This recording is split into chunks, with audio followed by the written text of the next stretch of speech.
Tous les youtubeurs One Piece les plus en vogue en tout cas ont déjà expliqué ou décrit les trois formes du haki, le haki de l'armement, le haki de l'observation, le haki des rois, le Ryuo et les formes avancées des formes basiques, que ça soit le Mont Corvo, Raftel ou même Goji, tous ont déjà fait une vidéo sur les formes du haki. Alors qu'est-ce que je peux apporter d'autre? Eh bien, des explications techniques et les relations entre ces différentes formes pour comprendre la mécanique intrinsèque du haki, car croyez-moi, il y a encore des choses à dire. On va chercher à comprendre comment Eiichiro Oda a construit le pouvoir central de son monde de One Piece.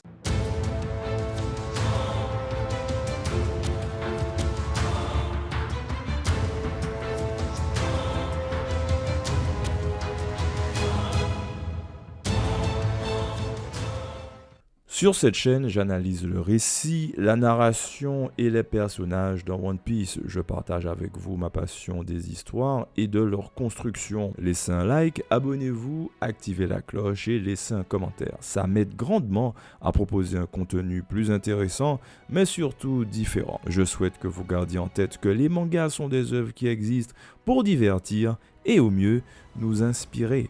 Alors, bon visionnage.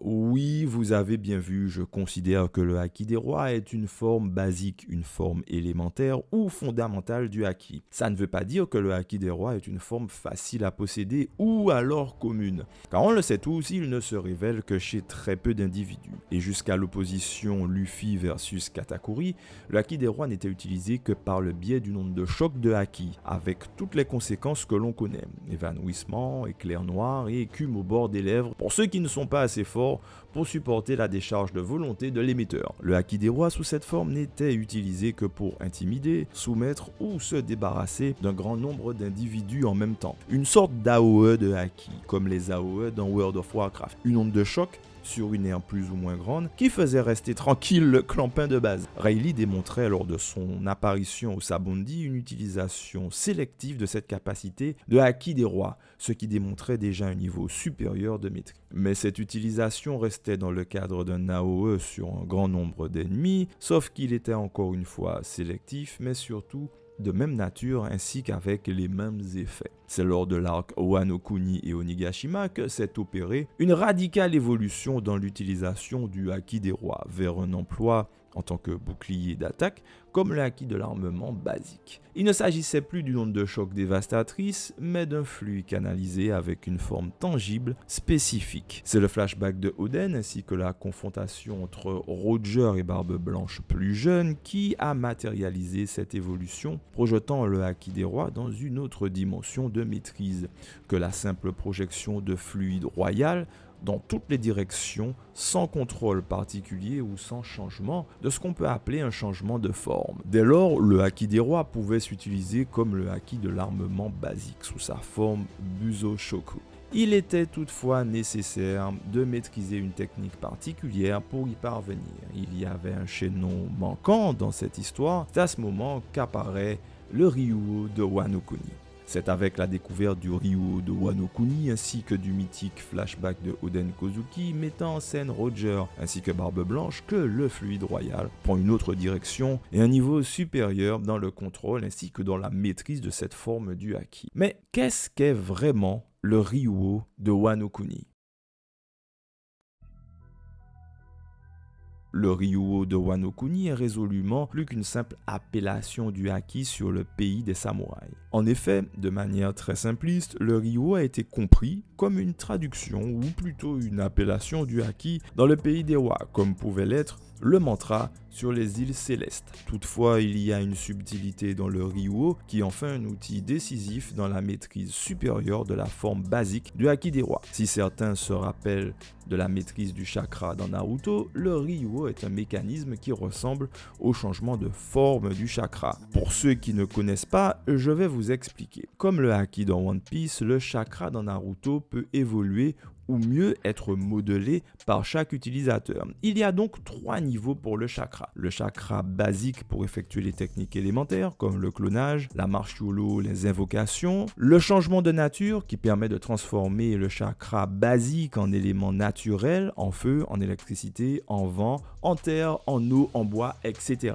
Et enfin, le changement de forme qui permet de modeler le chakra comme on le ferait avec de l'argile ou une matière malléable. C'est cette dernière transformation, le changement de forme du chakra, qui nous intéresse ici pour le haki. Grâce à l'outil ou à la technique qu'est le Ryuo, le haki, présent dans le corps, peut être utilisé comme un bouclier externe au corps. Quand la forme du haki de l'armement basique recouvre la peau externe de l'utilisateur, le Ryuo, quand il est maîtrisé, permet de faire sortir le haki à l'extérieur du corps de l'utilisateur, en changeant sa forme dure et rigide de base en capsule de protection hors de la peau de l'utilisateur. Dans l'anime One Piece, cette capsule de protection de haki de l'armement se matérialise par une sorte d'aura autour de la zone en question, que ça soit le bras, le corps en entier, une jambe ou tout autre objet ou arme. Là où cette technique ou cet outil qu'est le Ryuo devient encore plus intéressant, c'est qu'il permet aussi un changement de nature comme le chakra dans Naruto. Si le haki de l'armement sous sa forme Busoshoku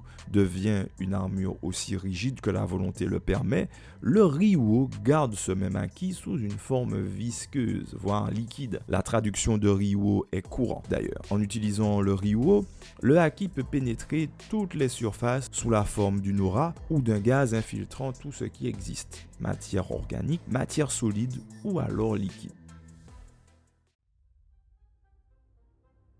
Le Ryuo est, comme je le pense, une technique ou un outil permettant de modeler et de conceptualiser un pouvoir en le rendant plus malléable et utilisable pour nous. Pour le dire simplement, le Ryuo est comme cette vidéo. Il vous permettra de conceptualiser le monde de One Piece différemment, de le voir sous un autre angle maintenant que vous en connaissez le fonctionnement. Dès lors, de nombreuses possibilités s'ouvrent à vous, de nombreux chemins s'éclairent et vous découvrez de nouvelles traces. Dans la montagne, lors de son combat avec Luffy, Kaido constate que Luffy en Gear 5 est recouvert de haki des rois, mais cette forme prise par le haki ne se comporte plus comme les deux formes mises en évidence depuis le début de l'œuvre. Un Aoe d'onde de choc et nouvellement une capsule de protection rigide à l'extérieur du corps. Je rappelle qu'il n'est pas nécessaire d'avoir une redondance dans les informations et les indices pour justifier une cohérence au niveau du scénario. Il faut une seule et unique information solide et crédible pour éviter les incohérences futures dans une histoire. Et pour le coup, dans One Piece, le changement de nature du haki et de forme sont teasés depuis l'île des hommes poissons, avec le Red Hawk de Luffy, l'électricité des Minks, le froid ou le gel de Brook, le Diable Jump de Sanji ou simplement la forme Busoshoku du haki qui ressemble à une peau de métal. Le changement de forme serait à un niveau au-dessus, qui serait teasé lui depuis le combat Luffy contre Doflamingo et accentué avec l'opposition Luffy contre Cracker. Le tout sur un ton complètement anecdotique, caractéristique de l'auteur qui lâche des indices comme si de rien n'était. Le changement de forme ultime intervenant dans le troisième arc majeur qu'est Onigashima, après les deux autres arcs majeurs que sont Dressrosa et Whole Cake Island, regroupant dès lors les trois acteurs majeurs du Shinsekai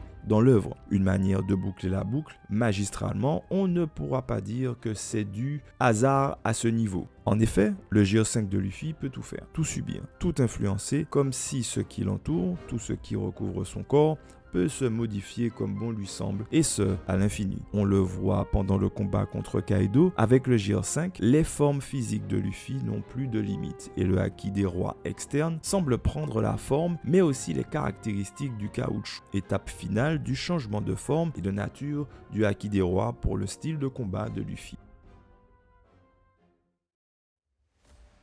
Pour finir, le Ryuo est un outil, mais aussi une technique fondamentale à maîtriser pour en faire au final ce que la volonté veut. Il constitue un rouage essentiel pour maîtriser ce que je nomme le changement de nature et de forme du haki, rapprochant probablement ce pouvoir fondamental de One Piece des fruits du démon et de leur particularité à modifier la matière. Je soupçonne aussi que le Ryuo est teasé lors du combat contre Katakuri. En effet, plusieurs fois dans le combat, Les échanges de coups de poing faisaient souffrir Luffy quand Katakuri les frappait, ce qui rappelle bizarrement l'effet de l'utilisation du Ryuo sur la matière. Le Ryuo est une technique, un outil et rien de plus. Il n'est pas un pouvoir à part entière, mais reste non moins un rouage essentiel pour maîtriser le haki sous toutes ses formes et sous toutes ses natures. Merci de m'avoir écouté et regardé. Je vous propose des pistes de réflexion dans un monde de One Piece où la richesse est épique. Il s'agit d'une possibilité et non de la vérité. Laissez vos commentaires, vos likes et n'oubliez pas de vous abonner ainsi que d'activer la cloche. Allez, à plus l'équipage!